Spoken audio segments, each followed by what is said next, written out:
ఓం శ్రీమాత్రే నమః. ఛానల్లోకి స్వాగతం అండి. ఏప్రిల్ 8 అమావాస్య ప్లస్ సూర్యగ్రహణం. అమావాస్య తిథి ఎంతో ప్రత్యేకమైనది. అయితే అమావాస్య తిథి రోజున సూర్యగ్రహణం కలిసి రావడం అనేది చాలా విశేషమని పండితులు చెప్తున్నారు. ఇంతటి విశేషమైన రోజున పితృరుణ శాపం నుంచి తప్పించుకోవడానికి పరిహారాలు చేసుకుంటే చక్కటి ఫలితాలు పొందవచ్చని తెలియజేస్తున్నారు. మీకున్నటువంటి కష్టాలు, బాధలు, ఆర్థిక సమస్యలు అన్నీ తొలగిపోయి సంతోషంగా జీవిస్తారని పండితులు చెప్తున్నారు. మరి ఆ వివరాలు ఏంటో ఈ వీడియోలో తెలుసుకుందాం. ఎవరు నమ్మినా నమ్మకపోయినా మకర రాశి వారి జీవితంలో జరుగుతున్నది ఇదే. పితృరుణ శాపం వల్ల మీ జీవితంలో ఇబ్బందులు చోటు చేసుకోబోతున్నాయి. మీరు ప్రారంభించే ప్రతి పనిలో సక్సెస్ అనేది మీకు కలగడానికి ఆలస్యమవుతుంది. ఆర్థిక పరంగా ఎన్నో ఇబ్బందులను ఎదుర్కోబోతున్నారు. పితృరుణ శాపం అనేది మీకు ఏ విధంగా కలిగింది? మరి పితృరుణ శాపం అంటే ఏమిటి? పితృరుణ శాప ప్రభావం మీపై ఎంతవరకు ఉంది? పితృరుణ శాపం నుంచి సులభంగా బయటపడడానికి మీరు చేయవలసిన పరిహారాలు ఏమిటి? ఏ విధంగా చేయాలి, ఎప్పుడు చేయాలి అనే విషయాలను ఈ వీడియోలో వివరంగా తెలుసుకుందాం. కానీ అంతకంటే ముందుగా మీరు గనక మన ఛానల్ని ఇప్పటి వరకు సబ్స్క్రైబ్ చేసుకోకపోతే సబ్స్క్రైబ్ చేసుకుని పక్కనే వచ్చిన బెల్ ఐకాన్ నొక్కి ఆల్ సెలెక్ట్ చేసుకుంటే మేము ఇలాంటి వీడియోస్ అప్లోడ్ చేయగానే ముందుగా మీ మొబైల్కి నోటిఫికేషన్ వస్తుంది.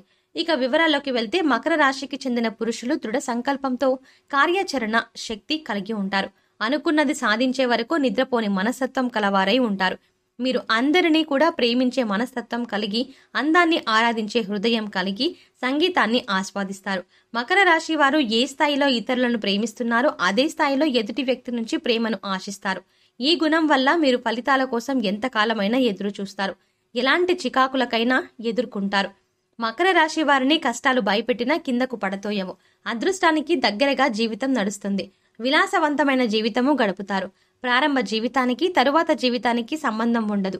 వివాహానంతర జీవితం బాగుంటుంది. మకర రాశి వారు ఆనందంగా జీవిస్తారు. వీరు అందమైన, కళాత్మకమైనటువంటి వస్తువులు సేకరించుట అనే అభిరుచి కలిగి ఉంటారు. దాని కొరకు ఎంతో ధనాన్ని వ్యయం చేస్తారు. మంచి వస్త్రాధరణ చేసుకోవడం అంటే వీరికి చాలా ఇష్టం. మంచి రుచికరమైనటువంటి ఆహారం తీసుకోవాలని అనుకుంటూ ఉంటారు. వీరు ఏ పని యందు అలసట చెందక ఓపికతో కష్టపడి పనిచేసే మనస్తత్వం కలవారై ఉంటారు.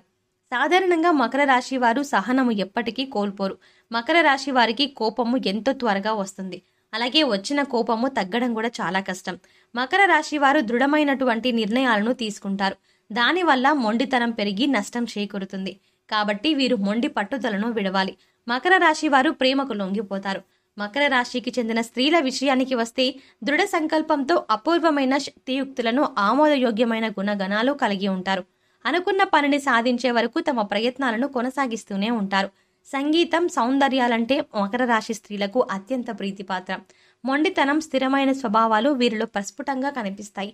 మకర రాశి స్త్రీలకు కోపం చాలా త్వరగా వస్తుంది. అయితే ఆ కోపం ఎంతోసేపు కొనసాగదు. దాని నుంచి చాలా వేగంగానే బయటపడి ఆ విషయాన్ని అంతటితో మర్చిపోతారు. ఇక పితృల శాపాలు ఎలా తగులుతాయి వివరంగా తెలుసుకుందాం. కుటుంబ సభ్యులు తమ పూర్వీకులను, వృద్ధులను చూసుకోవడంలో విఫలమైనందుకు మరియు తమని తాము రక్షించుకోవడానికి పెద్దవారిని, పూర్వీకులను విడిచిపెట్టినందుకు వార్షిక ఆచారాలు అంటే సంవత్సరీకం, పితృకార్యాలు వంటి ప్రాథమిక పితృకార్యాలు వంటి వాటికి కట్టుబడి ఉండడంతో విఫలమైతే కూడా ఈ పితృరుణ శాపాలు తగులుతాయి. ఇక మకర రాశి వారికి పితృరుణ శాపం కారణంగా ప్రతి విషయంలోనూ ఆటంకాలు ఏర్పడతాయి. మీరు ఒక పని ప్రారంభించాలి అంటే ఆ పని అనేది ముందుకు వెళ్ళదు. ఏదో ఒక సమస్య అనేది విజృంభిస్తుంది. వ్యక్తిగత మరియు సామాజిక జీవితంలో ప్రతికూల వాతావరణం మరియు చిన్న విషయాలపై వాదనలు జరుగుతూ ఉంటాయి. నిరంతరం అనారోగ్యం కారణంగా వ్యక్తి ఆర్థిక అలాగే శారీరక సమస్యలను ఎదుర్కొంటారు. అంతేకాకుండా కుటుంబంలో ఆత్మహత్యలు, ప్రమాదాలు వంటి అసహజ మరణాలు కూడా సంభవిస్తాయి. ఎక్కువ కాలం కుటుంబంలో ఏదైనా శుభకార్యాలు నిర్వహించేందుకు ఆటంకాలు ఎదురవుతాయి. అంతులేని పేదరికం మకర రాశి వారికి సంభవిస్తుంది. ఉద్యోగ విషయంలో నిర్ణయాలు తీసుకోవాలి అనుకున్నారనుకోండి, అది నిర్ణయం దగ్గరే ఆగిపోతుంది. కానీ అది ఆచరణలో పెట్టడం జరగదు. ఉద్యోగంలో ప్రమోషన్ వస్తుందని గట్టి నమ్మకంతో ఉంటారు. కానీ ప్రమోషన్ రాదు.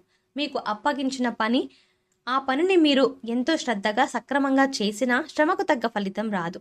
ఆదాయంలో మార్పులనేవి చోటు చేసుకోవు. ఎటువంటి ప్రమోషన్లు కానీ ఉండవు. పితృరుణ శాపం ఈ విధంగా మిమ్మల్ని వెంటాడుతుంది. అలాగే ఖచ్చితంగా ఈ పని అయిపోతుందని చివరి వరకు వచ్చిన పని కూడా ఆగిపోవడం లాంటివి జరుగుతూ ఉంటాయి. ఎప్పుడో మీరు తెలిసి తెలియక చేసిన పనుల వల్ల ఆ శాపంతో మీరిప్పుడు బాధపడుతూ ఉంటారు. ఏ నిర్ణయం తీసుకున్నా సరే మీకు అనుకూలంగా జరగదు, అనుకూలంగా ఉండదు కూడా. అయితే మీరు ఇలా అనుకోవచ్చు, మా తల్లిదండ్రులను నేను చాలా బాగా చూసుకుంటున్నాను కదా, పితృరుణ శాపం అంటున్నారేంటి అని. ఈ జన్మలో మీరు మీ తల్లిదండ్రులకు ఏ లోటు లేకుండా చూసుకోవచ్చు. కానీ పూర్వ జన్మలో మీరు తల్లిదండ్రుల్ని సరిగ్గా చూసుకోకపోవడం కారణంగా మీకు ఈ శాపం అనేది తగులుతుంది. అంతేకాకుండా ఒకవేళ మీరు చేయకపోయినా మీ పూర్వీకులు కూడా చేసిన ఆ శాపం అనేది మిమ్మల్ని వెంటాడుతూ ఉంటుంది. ఈ విధంగా మీకు పితృరుణ శాపం అనేది వెంటాడుతుంది. దీని కారణంగానే వ్యాపారపరంగా వ్యాపారంలో అభివృద్ధి అనేది ఉండదు. కుటుంబ సభ్యులకి మీకు మధ్య చిన్న చిన్న విభేదాలు వస్తూనే ఉంటాయి. సంతానపరంగా కూడా వాళ్ళ వైపు నుంచి కూడా మీకు ఏదో ఒక సమస్య అనేది వస్తూ ఉంటుంది. అలాగే వారు కూడా మిమ్మల్ని చిన్న చూపు చూడడం, మీతో అసభ్యంగా ప్రవర్తించడం చేస్తూ ఉంటారు. ఉద్యోగ ప్రయత్నాలు చేస్తున్న వారికి ఉద్యోగ అవకాశం రాక బాధపడుతూ ఉంటారు. ఆర్థిక పరంగా ఎన్నో ఇబ్బందులు ఎదుర్కొంటారు. ఒక సమస్య తర్వాత ఇంకో సమస్య, ఇంకో సమస్య తర్వాత ఇంకో సమస్య, ఇలా సమస్యల మీద సమస్యలు వస్తూనే ఉంటాయి. దాన్ని అధిగమించడం ఎలాగో మీకు తెలియక మీరు సతమతమైపోతూ ఉంటారు. విద్యార్థులకు చదవడానికి కష్టంగా ఉంటుంది. ఎంత ప్రయత్నించినా వారు ఉత్తీర్ణులు అవ్వలేరు. వివాహ సంబంధాలు ఎన్నో వస్తాయి. ఓకే చేద్దాం అనేసరికి మళ్ళీ తిరిగి వెళ్ళిపోతాయి. రాజకీయ నాయకులకు పదవి వచ్చినట్టే వస్తుంది, కానీ వెనువెంటే చేజారిపోతుంది. ఇలా ప్రతి విషయంలోనూ ఏదో ఒక అడ్డంకి వస్తూనే ఉంటుంది. దీనికి పరిష్కారం ఏమిటి అని మీరు పరిపర విధాలుగా ఆలోచిస్తూ ఉంటారు. మీరు జీవితంలో ముందుకు వెళ్ళడానికి ఈ పితృరుణ శాపం అనేది అనుకూలించదు. మిమ్మల్ని వెనక్కి లాగేస్తూ ఉంటుంది. అలాగే ఆరోగ్యపరంగా కూడా ఎన్నో సమస్యలనేవి ఎదుర్కొంటారు. పితృరుణ శాపం నుంచి బయటపడాలన్నా, ఇబ్బందులకు గురి చేస్తున్న సమస్యల నుంచి విముక్తి చెందాలన్నా, ప్రతి కార్యంలోనూ తొందరగా ఫలితం రావాలన్నా మీరు కొన్ని పరిహారాలు పాటిస్తే సులభంగా ఈ పితృరుణ శాపం నుంచి, అలాగే మీకు కలిగినటువంటి బాధ నుంచి బయటపడగలుగుతారు. గత జన్మలో చేసిన పాపాల కారణంగా మరియు మీ పూర్వీకులు చేసిన కర్మల ఫలితంగా మిమ్మల్ని శాపాలు అనేవి వెంటాడుతూ ఉంటాయి. అటువంటి శాపాల నుంచి మిమ్మల్ని బయటపడేయడానికి కొన్ని పరిహారాలు. అలాగే మనకి గ్రహణం ఉన్నా లేకపోయినా అమావాస్య తిథి ఉన్ననాడు గ్రహణం పూర్తయిన తర్వాత ఈ పరిహారాలు చేసుకోవచ్చు. అవేంటో ఒకసారి చూద్దాం. ప్రతి అమావాస్య రోజు బ్రాహ్మణులకు మనస్ఫూర్తిగా ఎటువంటి కల్మషం లేకుండా, మాకు డబ్బు అయిపోతుంది అని బాధపడకుండా భోజనాలు పెట్టండి. పేదలకు గాని వృద్ధులకు గాని వీలైనంత సహాయం చేయండి. డబ్బు రూపంలో కావచ్చు, వస్తువు రూపంలో కావచ్చు, ఆహార రూపంలో కావచ్చు, మీ ఇష్టం. వాళ్ళకి మీ సహాయాన్ని మాత్రం ముఖ్యంగా అందించండి. వాళ్లకు ఆహారము, బట్టలు, దుప్పట్లు దానం చేయండి.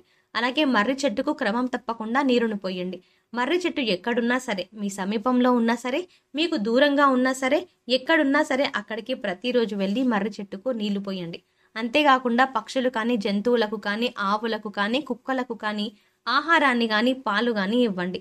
అలాగే దేవి కాళికా స్తోత్ర మంత్రాలను భక్తి శ్రద్ధలతో ఉదయాన్నే స్నానం చేసి, దీపారాధన చేసి, పూజా మందిరంలో కూర్చొని దేవి కాళికా స్తోత్ర మంత్రాన్ని జపించడం ద్వారా మిమ్మల్ని వెంటాడుతున్న శాపాలు ఏవైతే ఉన్నాయో వాటి నుండి బయటపడగలుగుతారు.